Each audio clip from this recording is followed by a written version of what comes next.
It's not that we didn't see frictions on the border in 2013, 2014, and 2015. We did. But those did not derail the broader relationship. It's because of the time and place and the way things took place in 2020 that's changed Indian perception. So I think Beijing will have to understand that you cannot continue to do this while expecting normalcy in the relationship.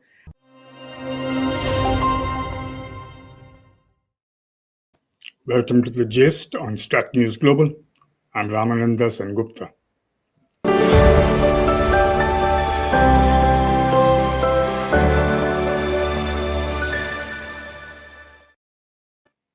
Our very special guest today is Manoj Kewalramani, Fellow at the China Studies at the Takshashila Institution in New Delhi, and a Senior Associate Non-Resident at the Freeman Chair in China Studies at the CSIS.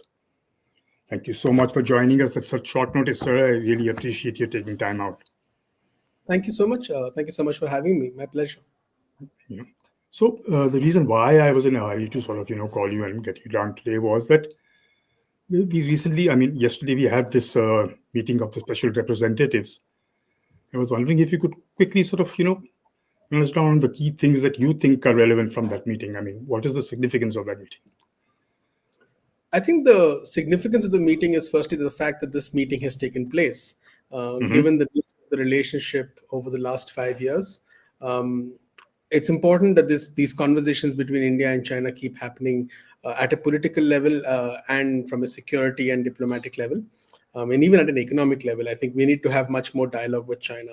So I'm happy that the process that began in October has allowed us to have a meeting between the foreign ministers, which is forward-looking, and then subsequently now this meeting between the special representatives, which hopefully sets the ball rolling on conversations about border management, but also essentially about dispute resolution. So to that extent, I think it is extremely important that this meeting has happened.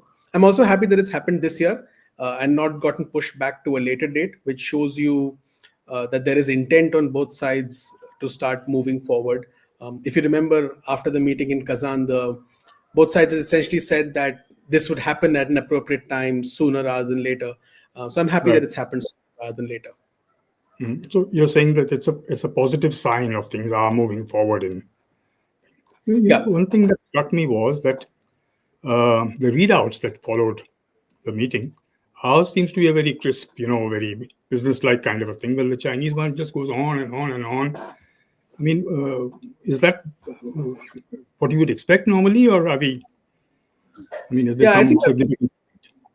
No, I think that's par for the course. I think if you look at Chinese readouts from meetings, say with the US or with other leaders, there are two things about the Chinese Ministry of Foreign Affairs. Firstly, it tends to be quite quick in terms of putting out the Chinese narrative. And secondly, it tends to be quite detailed in putting out the Chinese narrative. It also tends to, which I don't think is diplomatically a good practice, but it also tends to summarize what the other side said. And I don't think that's a nice thing. But I think the Chinese tend to do that a lot, which tells you that the purpose of these documents are as much to present the Chinese perspective of the meeting and the conversation, but also signal to a domestic and global audience about China's view and make that the sort of standard view of how the conversation is set. That's why I've been a proponent of most foreign ministries in the world, who particularly for countries that have had difficult relationships with China, to be much quicker in terms of putting out their narrative. Because as you and I know, when the media needs the first, the media needs information, and the moment the first information comes out, that sort of sets the tone on the conversation. And in this case also, you've seen the first Chinese readout talked about a 6-point consensus. That's right. You look at the Indian readout that followed, it echoes some of the points, some of the substantive points. But like you said, it is much more crisp, but it does not tell you that the relationship is necessarily moving in the direction of a consensus in any which way, or there is some grand agreement that's taken place, which the Chinese sort of tries to convey. So, but there are also references to Natula and other things like that. How big a thing is that? Natula, I thought Yeah, sorry. I think those are important, and I think those are the one sort of positive outcome from an Indian point of view of this meeting appears to be these agreements on the Kailash Mansarovar Yatra, the transboundary river data sharing issue, and on border trade. These are all these are all demands that the Indian side has essentially put forward. Uh, and I think that it's good that at least in our early negotiations, the Chinese have agreed to resuming some of these very basic things. So it's a positive sign from an Indian point of view, right? The Indian readout also talks about these. The Chinese readout also talks about these. This is the substantive portion, at least in terms of tangible and material outcomes that we can see.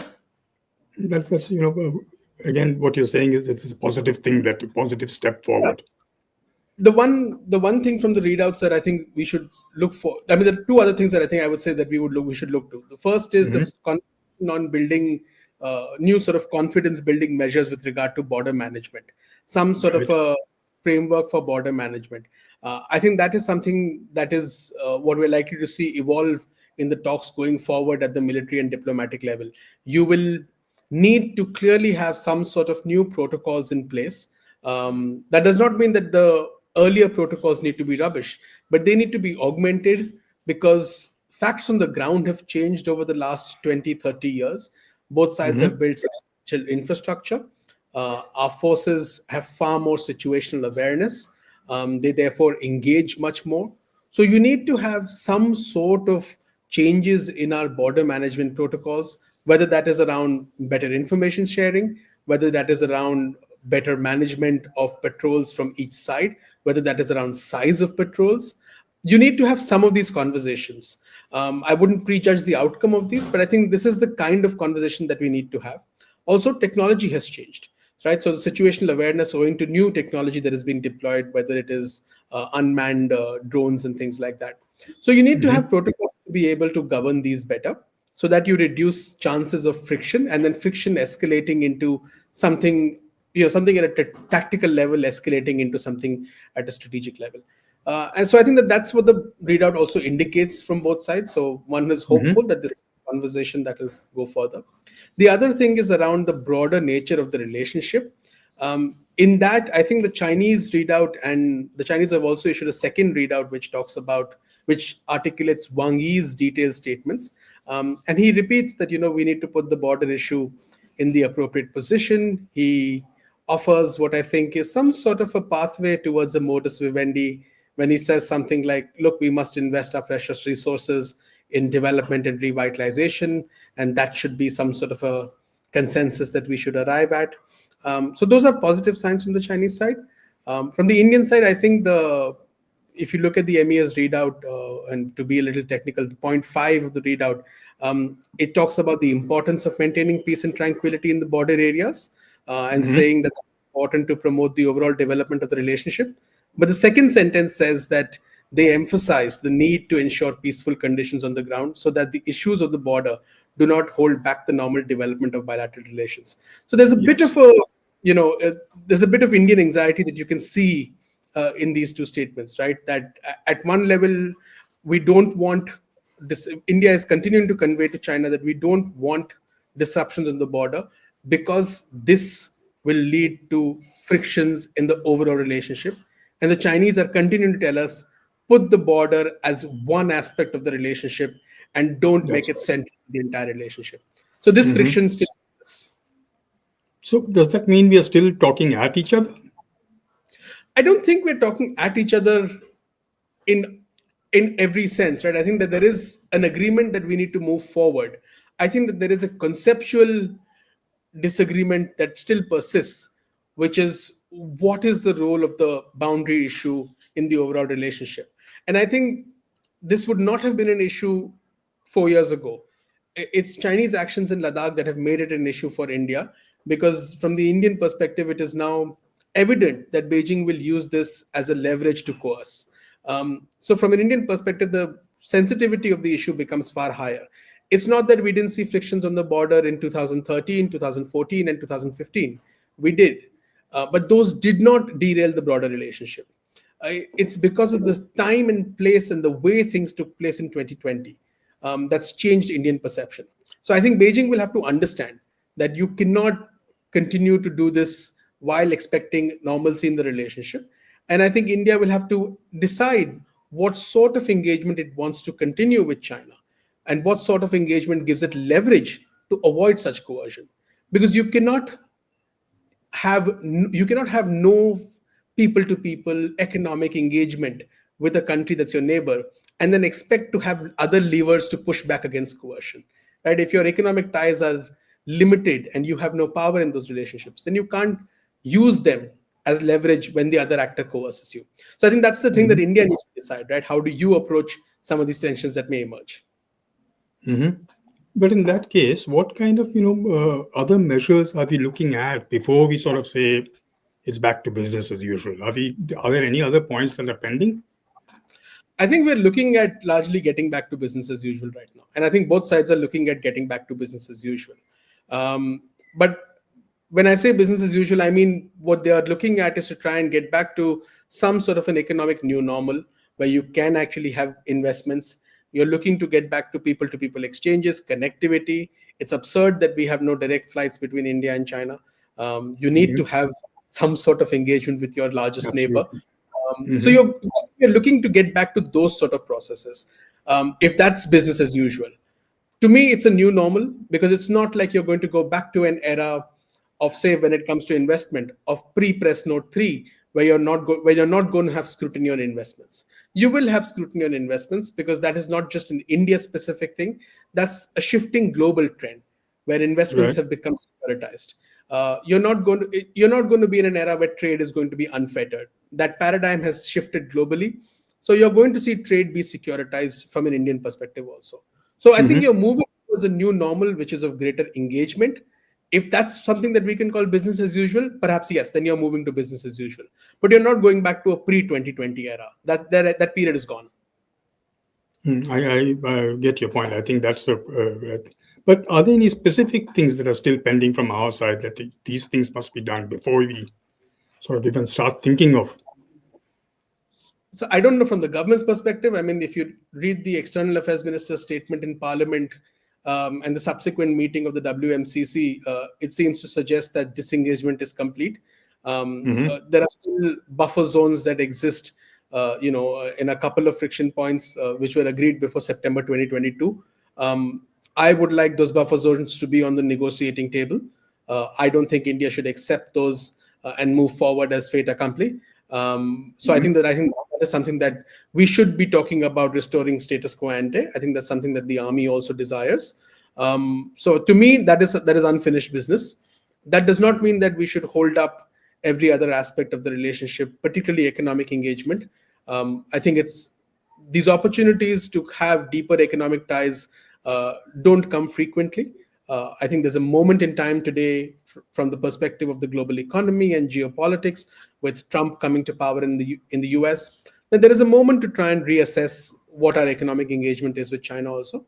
And I think there are changes that we can make in that regard. We can open up to investment in several areas.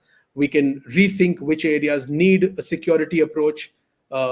And have it much more compartmentalized, have a much more narrow set of domains where you have investment scrutiny, whereas a large number of domains can actually be open, so that discussion on what's critical, what's not, needs to happen rather than have a blanket security first approach, which is also something that the External Affairs Minister hinted in Parliament. So I would want those sorts of changes from an Indian policy perspective. Also on people to people engagement, on connectivity, I think we need to see each other more. We need to talk to each other more. India needs to be much more confident in that engagement rather than being coy about it. So yes, I think that a lot of policy changes are needed from an Indian point of view. But starting with, if you're talking about the discussion of what's happened in Eastern Ladakh, I don't think India should accept the buffer zones as fait accompli and move on. Well, you just mentioned Trump, and there are people who say that one of the reasons why, after so many months of almost like a cold war between the two of us, one of the reasons why China agreed to talk with us is because they worry about what might happen with Trump coming in. And would you think that's a valid assessment, or is it just a continuation of the talks that we were making? So I can't say that Trump would not be a factor, or the role of the US policy is not a factor, but I wouldn't overstate that.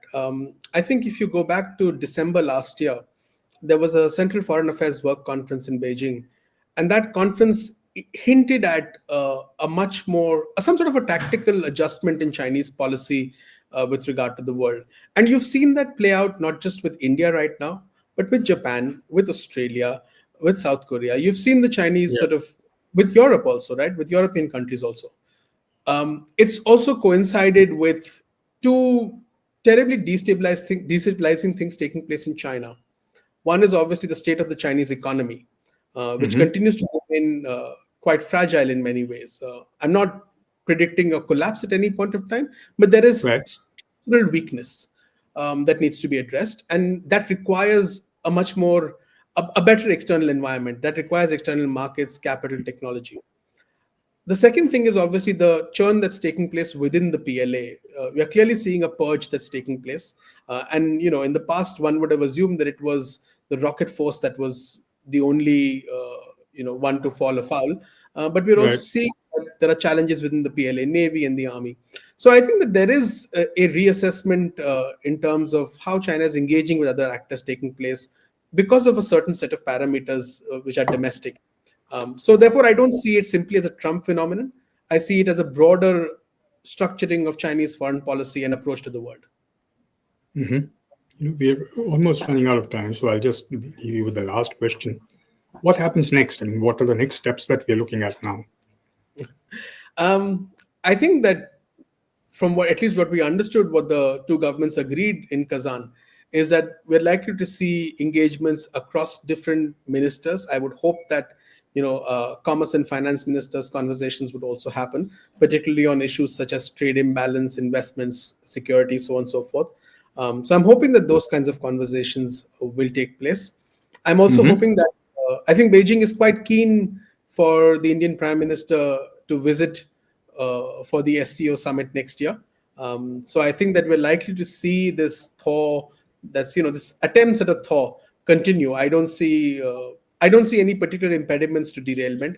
Of course, it depends on how the situations on the border are managed. If there is another sign of friction, how that friction is managed by both sides. What is the resolve on both sides to maintain this current posture? I think those are the things Mm-hmm. that will dictate it.